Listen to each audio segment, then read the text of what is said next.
breaking news, your two-time Defensive Player of the Year, your two-time champion, your two-time Finals MVP, Kawhi Leonard, is going home to play for the Los Angeles Clippers, and he's bringing a friend with him, and Paul George. We have a friend with us now on the show, the Jet, Kenny Smith. He's in L.A. where all the action's happening. Okay, Paul George, Kawhi Leonard teaming up. Did you see this coming?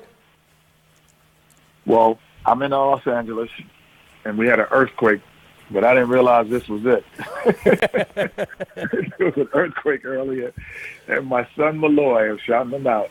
He's like, "Daddy, you would never believe it." And I was like, "Nope, I wouldn't." And he told me what's going on. So shout out to Malloy for keeping close to what's going on, his ear to the NBA streets. No, I didn't expect that. Not both of them, no. Well, when you see these two guys teaming up and you think of the wings around the league, are they the best 2 and 3 that we're going to see in the NBA next season? Well, obviously, the team that plays in Staples Center right after them or before them are going to say, we got one of the best threes in the game ever. And he's still that, LeBron James. But what this allows the Clippers to do is also still get they have a really good team already. They have Harold, Montrell coming off the bench, Lou Williams, Patrick Beverly. And then all of a sudden, you throw those two guys in the starting lineup. And then let's say if you grab some more free agents like an Andre Iguodala or someone else. You grab all of these great players, and you have arguably the same thing that Golden State Warriors had in the Western Conference, and same thing that Brooklyn is trying to do in a couple of years when KD is healthy. So the Clippers were able to mortgage their future in a sense in giving up 4 unprotected first-round picks and another 2 more pick swaps and then 1 protected first-round pick and Danilo Gallinari, Shai Gilgeous-Alexander. That sounds like a lot, but they do keep most of their roster intact. Like you said, Patrick Beverly, Montrezl Harrell, Lou Will. I mean, there's a lot of talent. They're all so deep. Would you agree? Without question, but I never understood the concept of mortgaging your future when your future could be now. Yeah. So you could have 4 years right now that is actually, Kawhi Leonard, I think, is only like 27 years old, 28 years old. I think he's younger than that. Possibly. He's 28. He's 28, yeah. 28 years old. And, you have another guy, Paul George, under 30. So you have your best 2 players, arguably, that will probably 3 and 4 in MVP voting this year, like under 30, like that's the future is now and here. Like you have a future now, and they're still young enough to play at a high level for 7-8 years.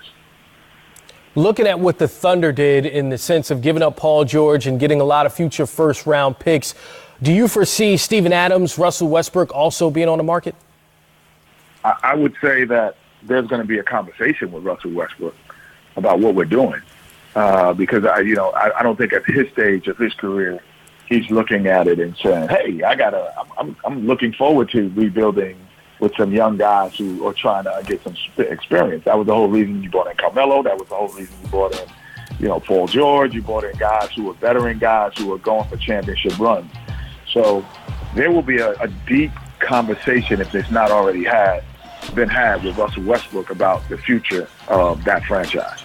Sam Mitchell brought up an excellent point in the sense that when you look at historically in the NBA, guys want to be Lakers. The Knicks had a ton of cap space, but the top free agents went with the Brooklyn Nets and now the Los Angeles Clippers. Is it a new day in the league where you don't really look at the history, but you look at the possibility of what you can be to a franchise? No, I think Sam is still old school.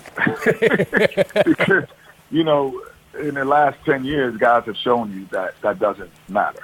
Social media has changed the landscape of the game.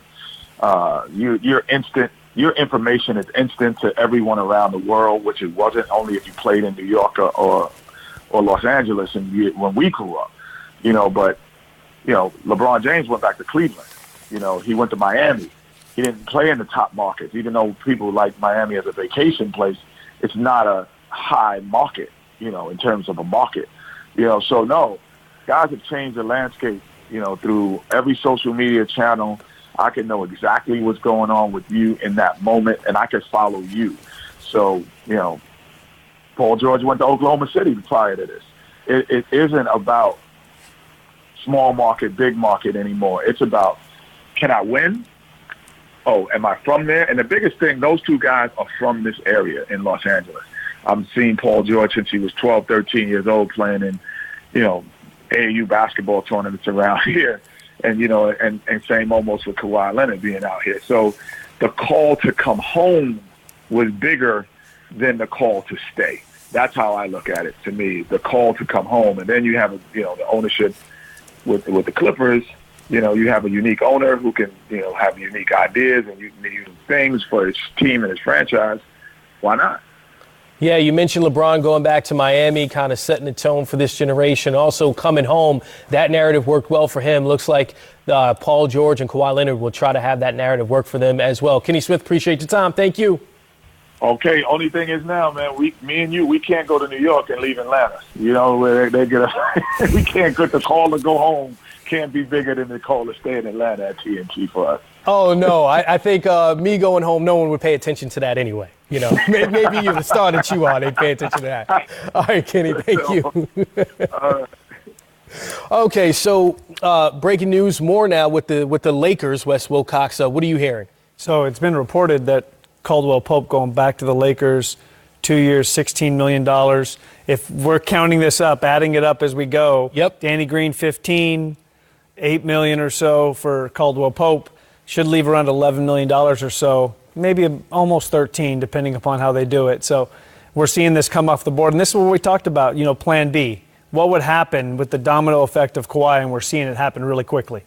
So they seem to have the wing situation handled for the Lakers now. The rest of that cap room has to be spent on trying to get some help inside, correct? You would think, well, they have the inside issue and they have a point guard issue, unless you're going to put LeBron at the point, which we know that's certainly an option, or it gets to that point for everybody.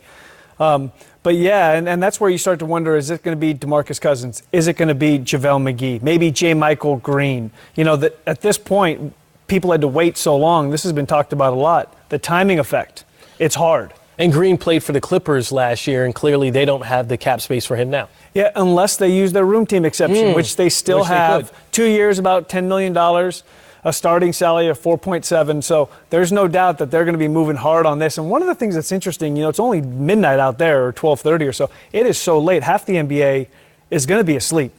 Legitimately, half the NBA is asleep. And so I think about it specifically to Marcus Morris. He has his bird rights being held by the Boston Celtics. And if you're the Dallas Mavericks, who were supposedly also in the market, have cap room, right? also $23 million in room, okay. They were in the market for Danny Green.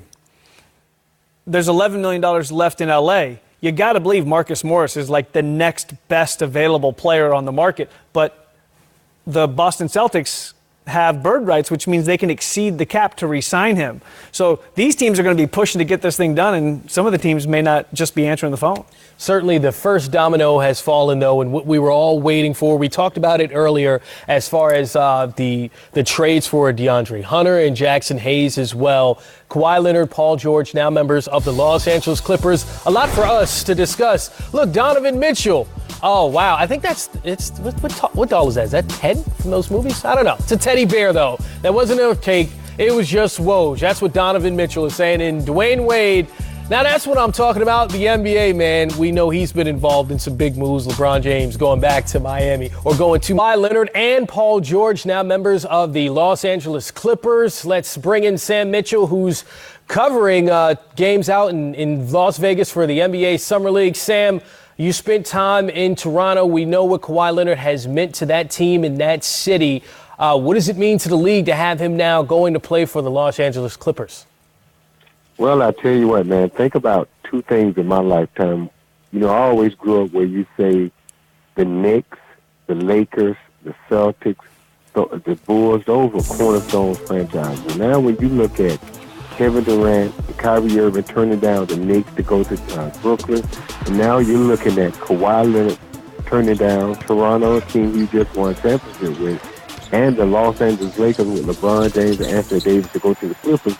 It just tells you, man, the power has shifted in the NBA. No longer are those franchises, can they rely on their name and their past to get things done? It's all about what have you done for me lately, and, man, this is shocking. There was an earthquake in Los Angeles, And we felt it here in Las Vegas, and then there's another earthquake with Kawhi Leonard choosing the Clippers over the Lakers and the Raptors. Well, Kawhi Leonard and Paul George, as far as defensively, getting their hands on balls and deflections in the league last year. I mean, these two guys are at the top 5 in the league. So having them on the same team with Patrick Beverley, what kind of, as a head coach, how do you look at them defensively? Oh, man, you just think, oh, God, your man. Think about something. Kawhi Leonard is been talked about as the best two-way player in the league. Paul George was an MVP candidate last year because of what he did on both sides of the ball. And now you're talking about two guys that are 6'8", super athletic, and can both get 30 and shut down their guy. Then you throw in a pit bull like Patrick Beverley. If you're Doc Rivers, as creative as he's been with his teams in the past, if you think about what he was able to do with the Boston Celtics team defensively with Kevin Garnett, Paul Pierce, Ray Allen, and those guys, and now you give him Kawhi Leonard, Patrick Beverley, and Paul George, and I don't know who's going to be left on that roster because I'm sure there was a hole that they had to give up in order to pry Paul George away from Oklahoma City Thunder. And then I'm sitting here thinking, what if you're Russell Westbrook? He finally found a guy that accepted him for who he is and appreciated him for who he is, and now that guy's been shipped off to the Clippers. So, man, the NBA has changed. I'm telling you, forget Summer League. I can't wait till the regular season because it's going to be an unbelievable season when you start thinking about all the teams that compete for a championship in the East and West. Sam, the current players that were involved in that deal for the Los Angeles Clippers, Shai Gilgeous-Alexander and Danilo Gallinari, as well as 5 draft picks, including 2 pick swaps on top of those 5 draft picks as well. So a lot of picks involved for the Los Angeles Clippers and Oklahoma City Thunder. But let's also look at Toronto. They lose Danny Green, who's reportedly going to play for the Lakers. They lose Kawhi Leonard, who is your finals MVP. Where do they stand now as far as the Eastern Conference is concerned? Well, I think they're still a playoff team. As tough as the East is right now when you start thinking about Kyrie Irving. I think for next year, I think they're still a playoff team. Obviously, they're not a top 4 team in the East like they were with Kawhi Leonard, but I still think they're a team that can compete for the 8th or 7th or maybe the 6th spot. And they got OG coming back, who's another promising young guy. But you start thinking about it, there is no replacement for Kawhi Leonard. Just think about it. You're talking about a guy, again, who is arguably one of the top 3 players on both sides of the ball in the entire NBA. You're talking about a guy who can guard all 5 positions, and you're adding that guy, a Paul George, with him.